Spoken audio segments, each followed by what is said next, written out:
नमस्कार। नमस्कार। युद्ध मानव इतिहास का एक लगातार चलने वाला दुखद हिस्सा रहा है। हाँ बिल्कुल। ये सिर्फ सेनाओं की लड़ाई नहीं है ना? हाँ। ये उससे कहीं ज्यादा गहरा है। सही कहा। समूहों के बीच का एक बहुत ही जटिल संघर्ष। आज हम युद्ध, कारण और परिणाम नाम के एक दस्तावेज पर बात करेंगे। जी। कोशिश करेंगे कि इस दस्तावेज के जो मुख्य बिंदु हैं उन्हें समझें। मतलब युद्ध क्यों होते हैं और उनके असर कितने लंबे चलते हैं। हाँ, और दस्तावेज ये भी कहता है कि आजकल युद्ध का तरीका बदल रहा है। जैसे देशों के बीच सीधी लड़ाई वो कम हुई है। बिल्कुल।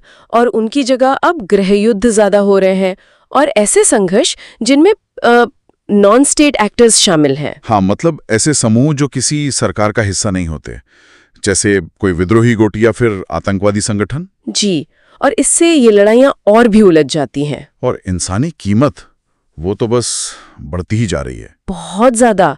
दस्तावेज में 2021 का एक आंकड़ा है, करीब 8 करोड़ 90 लाख लोग संघर्ष की वजह से बेघर हुए।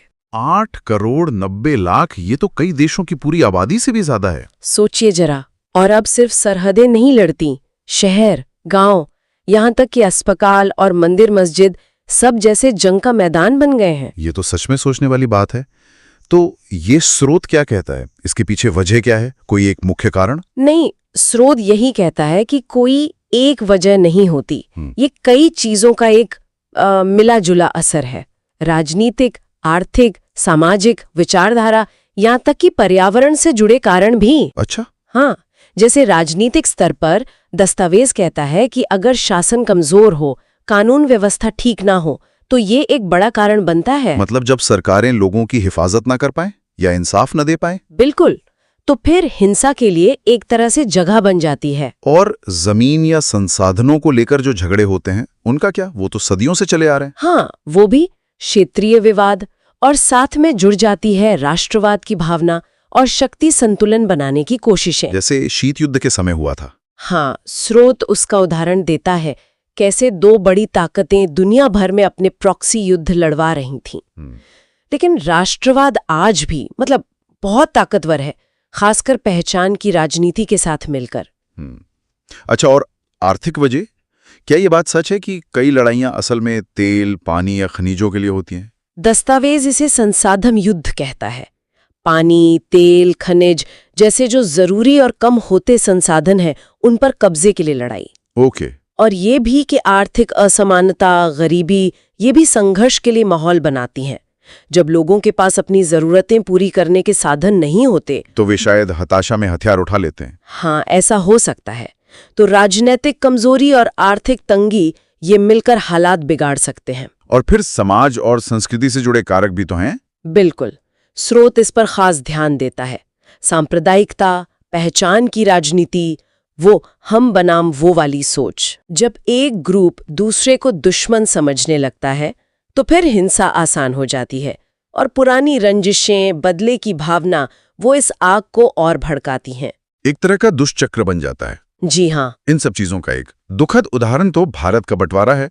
स्रोत में इसका जिक्र है। हाँ, दस्तावेज इसे कई वजहों का नतीजा बताता है। एक तो अंग्रेजों की फूट डालो और राज करो नीति, उसने धार्मिक बंटवारे को हवा दी। फिर मुस्लिम लीग और जिन्ना का 2 राष्ट्र सिद्धांत आया कि हिंदू और मुसलमान 2 अलग कौमें हैं, उन्हें अलग देश चाहिए। और जिस जल्दबाजी में सब कुछ हुआ, सत्ता सौंपी गई, सीमाएं खींची गई, उसने त्रासदी को बहुत बढ़ा दिया। स्रोत यही कहता है, लाखों लोग बेघर हुए और अंदाजा है कि 10 लाख से ज्यादा मारे गए। और कश्मीर का मुद्दा जो सीधे बंटवारे से जुड़ा है, वो आज तक तनाव की वजह बना हुआ है। बिल्कुल। ये दिखाता है कि इन कारणों का असर पीढ़ियों तक रहता है। क्या विचारधाराओं के टकराव पर भी कुछ कहा गया है? हाँ, चाहे वो राजनीतिक विचारधारा हो या धार्मिक। जब टकराव होता है तो शक और दुश्मनी बढ़ते हैं। दस्तावेज धार्मिक कट्टरपंथ और प्रोपेगेंडा, गलत सूचनाओं के बढ़ते असर की बात करता है, खासकर आजकल डिजिटल जमाने में। हाँ, जहां गलत खबरें बहुत तेजी से फैलकर हिंसा भड़का सकती हैं। और आखिर में पर्यावरण वाले कारक। स्रोत उन्हें खतरा गुणक कहता है। इसका क्या मतलब हुआ? इसका मतलब है कि जैसे जलवायु परिवर्तन है या पर्यावरण का नुकसान, ये सीधे युद्ध नहीं शुरू करते, लेकिन जो तनाव पहले से मौजूद है उन्हें बढ़ा देते हैं। अच्छा, कैसे? जैसे मान लीजिए पानी की कमी हो गई या खेती की जमीन कम हो गई तो संसाधनों पर दबाव बढ़ेगा। फिर समुदायों में मुकाबला और झगड़ा बढ़ सकता है। ये पहले से लगी चिंगारी को हवा देने जैसा है। तो कुल मिलाकर बात यह है कि युद्ध एक बहुत ही उलझी हुई पहेली है। कई सारे टुकड़े हैं जो आपस में जुड़े हुए हैं, कोई एक कारण जिम्मेदार नहीं। बिल्कुल, और इसीलिए जैसा दस्तावेज भी कहता है, अगर हमें स्थायी शांति चाहिए तो हमें एक समग्र नजरिया अपनाना होगा। सिर्फ सेना से हल नहीं निकलेगा। नहीं, हमें कूटनीति, सबके लिए बराबर विकास, सुलह की कोशिशें और सबसे जरूरी एक असरदार और जवाबदेह शासन पर ध्यान देना होगा। ये सब सुन के एक सवाल आता है मन में। इतिहास हमें बार बार यही दिखाता है कि जो मुद्दे सुलझते नहीं, जो बाहरी दखलंदाजी होती है, जो गहरी नफरतें होती हैं, वो हिंसा के इस चक्कर को चलाती रहती हैं। सही कहा, और शायद यही वो सवाल है जिस पर हमारे श्रोताओं को सोचना चाहिए।